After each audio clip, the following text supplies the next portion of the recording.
السلام علیکم ناظرین، جہاں وباسی ایک نئے یوٹیوب پروگرام کے ساتھ حاضر ہے۔ سابق وزیر اعظم عمران خان کو ان کو پیش کرنے کا حکم چیف جسٹس آف پاکستان نے دیا، اور جب عمران خان پیش ہوئے تو جو گفتگو کا آغاز تھا چیف جسٹس آف پاکستان نے گفتگو کا ان الفاظ سے کیا کہ گڈ ٹو سی یو، اور جب کیس اختتام ہو رہا تھا تو پھر چیف جسٹس آف پاکستان نے عمران خان سے کہا وش یو بیسٹ آف لک۔ اس پوری کورٹ پروسیڈنگ میں بار بار سپریم کورٹ آف پاکستان کی جانب سے یہ کہا جاتا رہا عمران خان کو کہ جو پرتشدد واقعات ہو رہے ہیں ان پرتشدد واقعات کے اوپر عمران خان ان کی مذمت کرے۔ کہیں پہ لفظ ڈیزائر استعمال ہوئی کہ ہماری ڈیزائر ہے، ہماری خواہش ہے کہ آپ مذمت کریں، کہیں وش کہا گیا، لیکن اس سب کے باوجود پوری کورٹ پروسیڈنگ کے دوران عمران خان نے کہیں پہ بھی جو سرکاری اور نجی املاک کو جلاؤ گھراؤ ہوا اس معاملے کے اوپر کہیں پہ بھی ایک لفظ مذمت کا استعمال نہیں کیا، بلکہ وہ یہ بھی کہتے رہے کہ جی میری اسٹرگل رہی ہے اور میں تو ہمیشہ سے کارکنوں کو کہتا ہوں پرامن رہیں، مجھے تو پتہ ہی نہیں تھا، میرے ہاتھ میں کوئی موبائل ہی نہیں تھا۔ پھر اس کے بعد جب کورٹ کی پروسیڈنگ ختم ہو گئی تو اس کے بعد صحافیوں سے سوالات کے دوران بھی ایک صحافی نے یہ سوال کیا ان سے، تو اس کے اوپر بھی عمران خان نے پھر وہی بات کی کہ میں نے جو کورٹ میں کہنا تھا کہہ دیا ہے، اور لفظ مذمت انہوں نے وہاں پہ بھی استعمال نہیں کیا۔ اچھا، اس کورٹ پروسیڈنگ کے دوران چیف جسٹس آف پاکستان نے عمران خان سے ایک مرتبہ پھر نیشنل ڈائیلاگ یا مذاکرات کے اوپر بات کی۔ وہاں پہ عمران خان نے کوئی جواب نہیں دیا، لیکن بعد میں غیر رسمی گفتگو میں یہ سوال عمران خان سے کیا گیا کہ آپ مذاکرات کی طرف آئیں گے، تو اس کے اوپر عمران خان نے کہا جی کہ اصل مسئلہ تو انتخابات کا ہے، اور سب سے پہلے انتخابات تو ہو جائیں۔ جہاں پہ یہ سوال بھی اپنی جگہ کے اوپر موجود ہے کہ چیف جسٹس آف پاکستان کیوں بار بار ڈائیلاگ کی باتیں کر رہے ہیں، ان کے سامنے وہ کیس نہیں ہے، ان کے سامنے یہ معاملہ نہیں ہے، ایک فیصلہ اس کی ڈیٹیل ریزننگ ابھی آنی ہے ملک میں ایک جن انتخابات کے معاملے پہ جو ڈائیلاگ کا پروسیس شروع ہوا تھا، تو ایسے وقت میں یہ اس طرح کی آبزرویشنز کے اوپر جو ہے وہ بہرحال سوالات اٹھ رہے ہیں۔ پھر اس کے بعد اس پوری کورٹ پروسیڈنگ کے دوران ہم نے یہ دیکھا کہ بار بار عمران خان کی جو سب جیل جس بنگلے کو یا جس ریسٹ ہاؤس کو قرار دیا گیا ہے اس کے اوپر باتیں ہوتی رہیں کہ جی وہ کمرے کتنے ہیں، ان کے چلنے پھرنے کی آزادی ہونی چاہیے، مہمان، قریبی دوست، اہل خانہ، وکلاء تک ایکسیس ہونی چاہیے۔ یہ اس طرح کی چیزیں ڈسکشن جو ہے وہ کورٹ پروسیڈنگ کے دوران ہوتی رہی، جو کہ شاید انوکھی ہیں۔ اور پھر اس کیس کی پروسیڈنگ کے دوران عمران خان نے بھی اپنی 2 مرتبہ اس خواہش کا اظہار کیا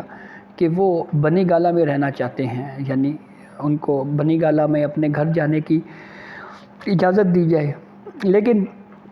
دونوں مرتبہ اس استدعا کو رد کر دیا گیا چیف جسٹس آف پاکستان کی جانب سے، اور یہ کہا گیا جی کہ آپ تو اب ہماری تحویل میں ہیں۔ ایک مرتبہ عمران خان نے کہا جی کہ مجھے اپنے گھر جانے دیں، تو اس کے اوپر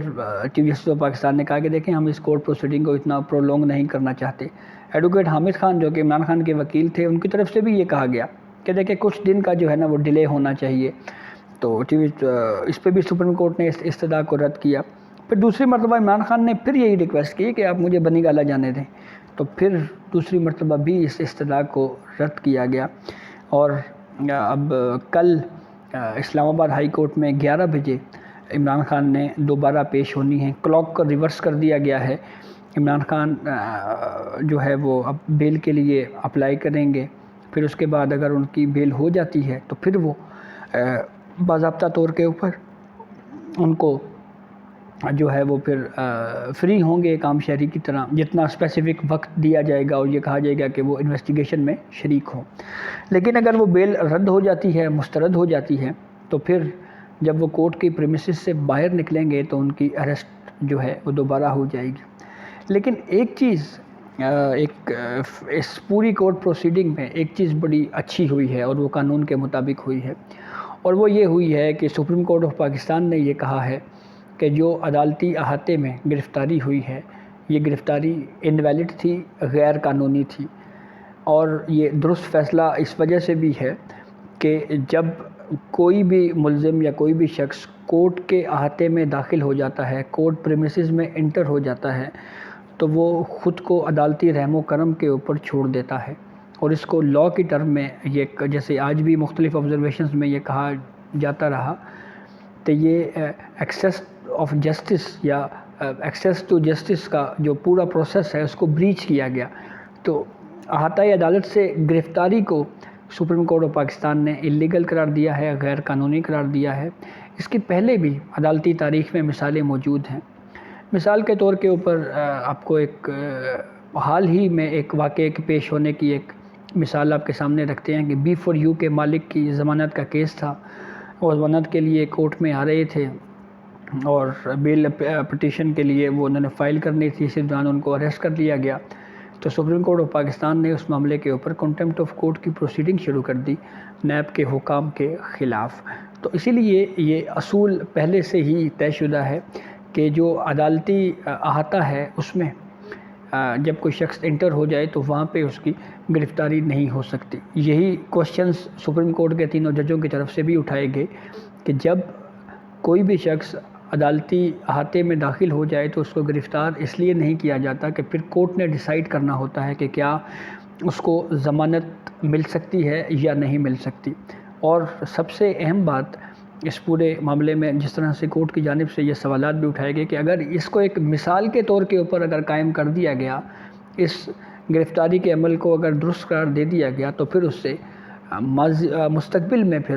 یہ ایک مثال کے بن جائے گی، اور پھر اس سے کسی کو بھی کہیں سے بھی جو ہے وہ اس طرح سے کورٹ میں جب وہ کوئی ملزم یا کوئی شخص آئے گا تو پھر اس کو اٹھایا جائے گا، گرفتاری ہونا شروع ہو جائے گی۔ تو یہ بہرحال ایک پریسیڈنٹ کورٹ کی جانب سے سیٹ کیا گیا ہے، لیکن عمران خان کو جس طرح سے آج بلایا گیا، اور پھر جیسے میں نے آپ کو آغاز میں بتایا کہ آغاز میں چیف جسٹس آف پاکستان کا یہ کہنا گڈ ٹو سی یو، اور پھر جب کیس کی پروسیڈنگ ختم ہو رہی تھی اور وش یو بیسٹ آف لک، اس طرح کے الفاظ استعمال تو ان کے لیے کیے گئے، لیکن یہاں پہ کچھ عام سائل کے لیے اس طرح کا رویہ عام طور کے اوپر نہیں اپنایا جاتا۔ اس کی کئی مثالیں موجود ہیں، کئی مثالیں بیان کی جا سکتی ہیں، جیسے لاپتہ افراد ایک بہت اہم معاملہ رہا ہے، اور یہ بنیادی انسانی حقوق کی خلاف ورزی کا سب سے اہم معاملہ پاکستان میں ہمیشہ رہا، لیکن آج تک کسی لاپتہ شخص کو اس طرح سے سپریم کورٹ نے یا کسی عدالت نے پیش ہونے کا، اس کو پروڈیوس کرنے کا یا پیش کرنے کا جو ہے وہ آرڈر نہیں دیا گیا۔ تو بہرحال یہ جیسے پارلیمنٹ کی جانب سے بھی مختلف اوقات میں یہ حال ہی میں یہ باتیں کی جاتی رہی ہیں کہ یہ سہولت کاری جیسے الفاظ بھی جوڈیشری کے لیے استعمال کیے جاتے رہے، ماضی میں بالخصوص سابق چیف جسٹس میاں ثاقب نثار کے لیے اس طرح کے الفاظ استعمال کیے جاتے رہے ہیں۔ تو اب دیکھنا یہ ہے کہ اسلام آباد ہائی کورٹ جو ہے وہ کیا فیصلہ کرتی ہے۔ تو بہرحال سپریم کورٹ آف پاکستان کی جانب سے تو اس ڈیزائر اور وش کا اظہار تو کیا جاتا رہا کہ آپ ان پرتشدد واقعات کی مذمت کریں، لیکن انہوں نے مذمت عمران خان نے نہیں کی، بلکہ یہ ضرور کہا کہ میں کارکنان کو کہتا ہوں کہ وہ پرامن رہیں۔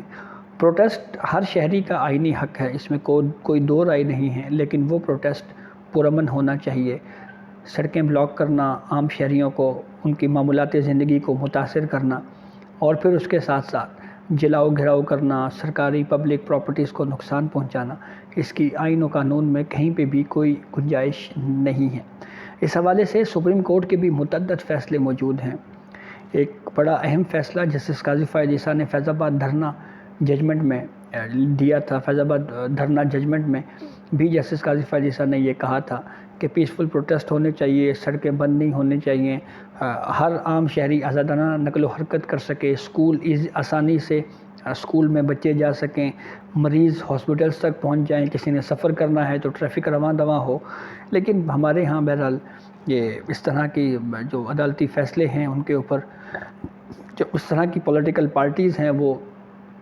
اس پر امپلیمنٹ نہیں کرتی۔ تو لیٹس سی، دیکھنا یہ ہے کہ اسلام آباد ہائی کورٹ کل کیا فیصلہ کرتی ہے۔ تو یہ اب تک کی اپڈیٹ تھی جس سے ہم نے آپ کو آگاہ کیا، بہت شکریہ۔